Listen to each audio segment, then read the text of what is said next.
Hey guys! Welcome back to Jols Kitchen. Today we're making this red Korean vintage inspired cake for Valentine's Day. So let's start.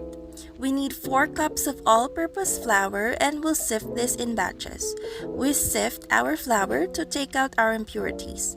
Then we add 2 teaspoons of salt, 3 teaspoons of baking powder, and 3 teaspoons of baking soda. And let's continue to sift it together. Once done, let's add our 1.5 cup of cocoa powder. The one I'm using is an alkalized one because it has richer cocoa taste and it gives this dark chocolate color to your cake. Now let's mix this together, and then after that I'm going to add 4 cups of brown sugar. Now I noticed that the bowl is a little small, so I transferred this one to a bigger bowl. Then I continued mixing the powders until it's well combined. After that, I've set this aside. And then we're gonna prepare our first liquid ingredient. So what we need is 4 cups of water and 2 tablespoons of vinegar. Then I place it inside our dry ingredients and mix it together. And then I added 1 cup of vegetable oil to the mixture and 2 tablespoons of vanilla. Then I make sure to mix it properly but not over mix it. Once you can't see any lumps anymore, then I took a strainer and strained the batter. Straining the batter will ensure that the cake will be well aerated. At the same time, the impurities from the brown sugar will be taken out from the batter. After that, once I'm sure that the impurities are already right on the top, I scrape the bottom as well to take as much batter as I can. Then I'm gonna set this aside and I'm gonna prepare our pan. So I'm using an 8x4 inch heart pan for this. I'm just gonna add butter towards the base of the pan and also to the side so the cake won't stick.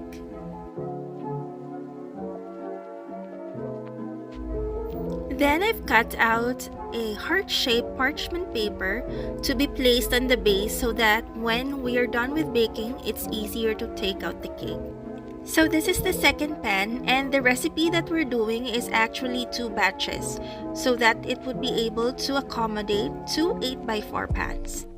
Once I'm satisfied sealing in the parchment paper, then I'm gonna pour in the batter. So I'll fill halfway through the pan. And then I'm doing the second pan here. After that, I noticed that the pan is actually leaking on the sides. So to make sure that the batter stays in, I'm just gonna place a foil around it and tightly wound the foil towards the base of the pan so nothing will be spilling out.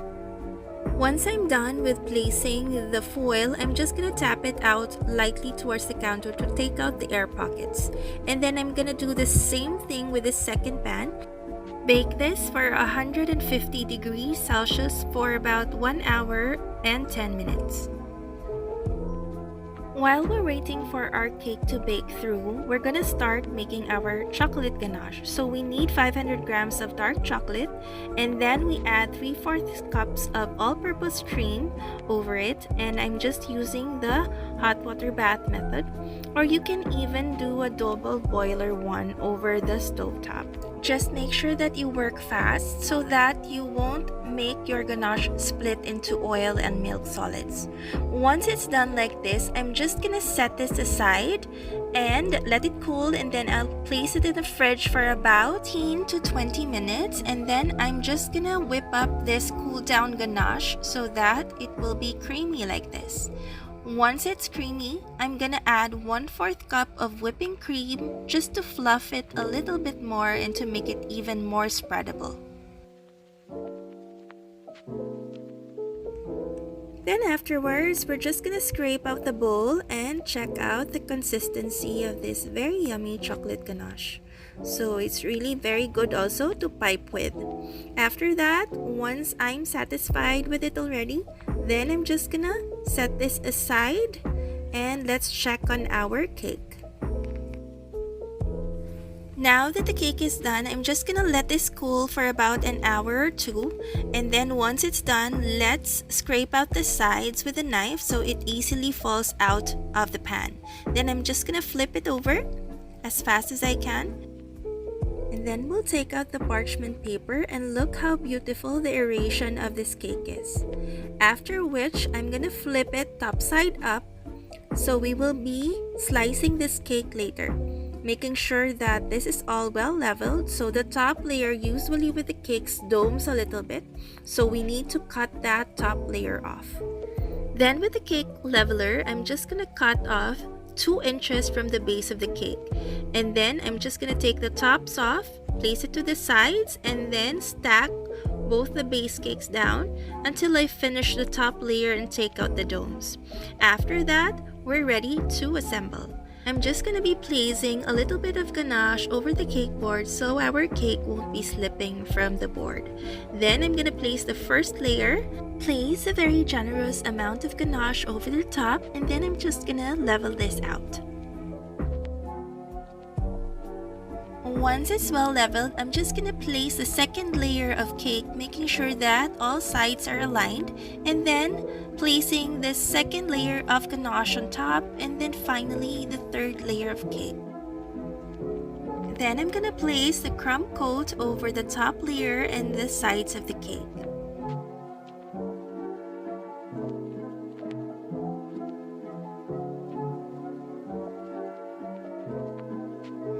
Now with the scraper, I'm just going to make sure that the sides and the tops of the cake is smooth.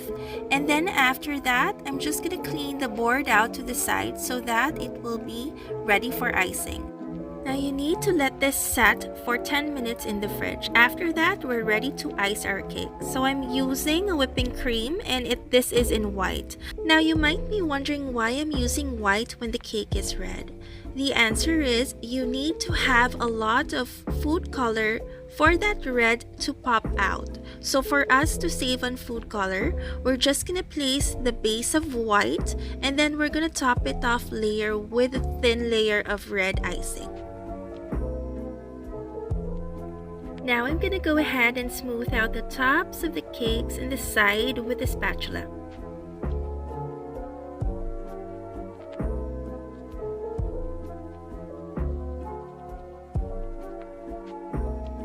To add more sharp definition to the cake, I'm just going to use the scraper to smooth out the sides and the top of the cake. And we clean the board. After that, this stays in the fridge for the next 10 minutes. Now let's make the top red icing. So what we need is red food color. This one is the gel food color, not the liquid one. And for this recipe, I used about 2 tubes of this. So it takes a little bit of time, and it takes a lot of product to be placed on the icing for it to pop up into a very rich, beautiful red.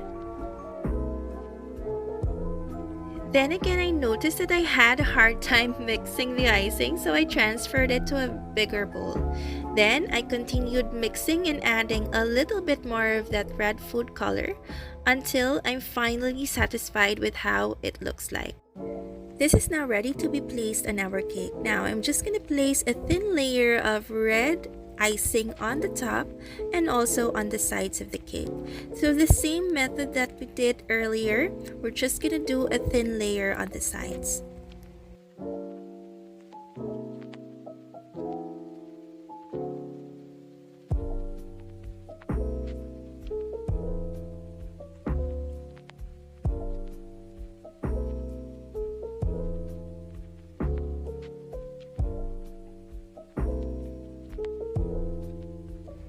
After that, I'm just gonna place more definition again using the same scraper that we did earlier, and then I'm just gonna use light pressure on the sides and the top of the cake to have that sharp edge. Once it's done, we're gonna pass through a hot spatula on the top to make it more smooth. Let's take out the excess icing on the sides of the cake before we start decorating the cake.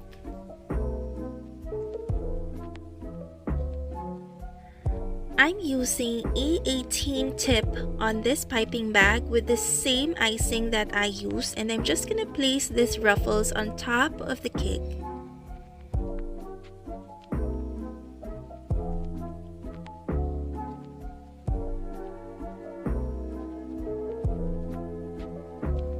Then this goes to the base of the sides of the cake as well.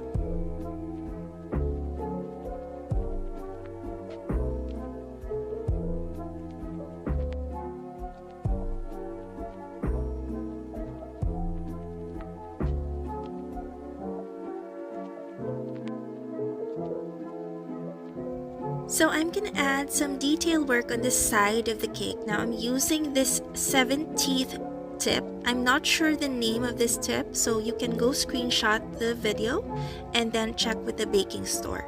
So this is how the ruffles looks like when I pipe it in.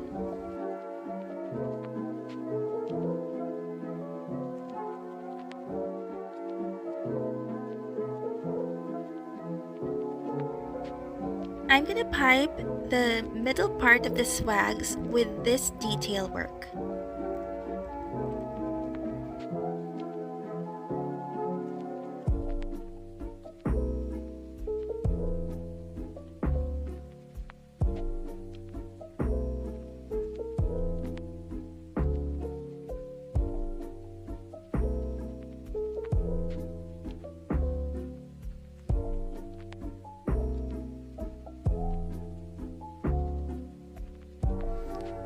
Then let's add some ribbons on the side of a cake. Now this is not edible, but this has been very in as of late.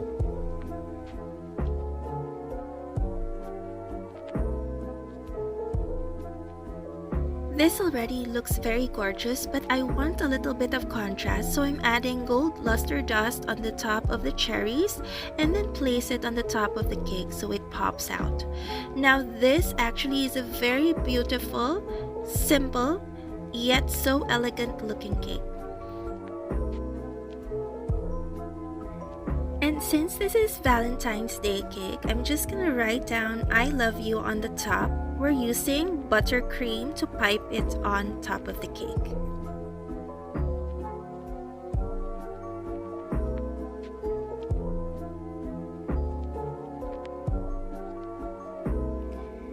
Now our cake is done. I hope you guys like this video and don't forget to subscribe and follow us for more cake content. I'll see you around next time. Bye!